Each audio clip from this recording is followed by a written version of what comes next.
Hello guys, welcome back to another tutorial. In this tutorial, we are going to learn how to browse in private mode on LinkedIn. Open your LinkedIn app.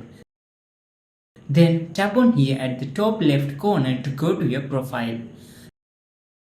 Then tap on here at the down left corner to go to your settings. Here select visibility, click on.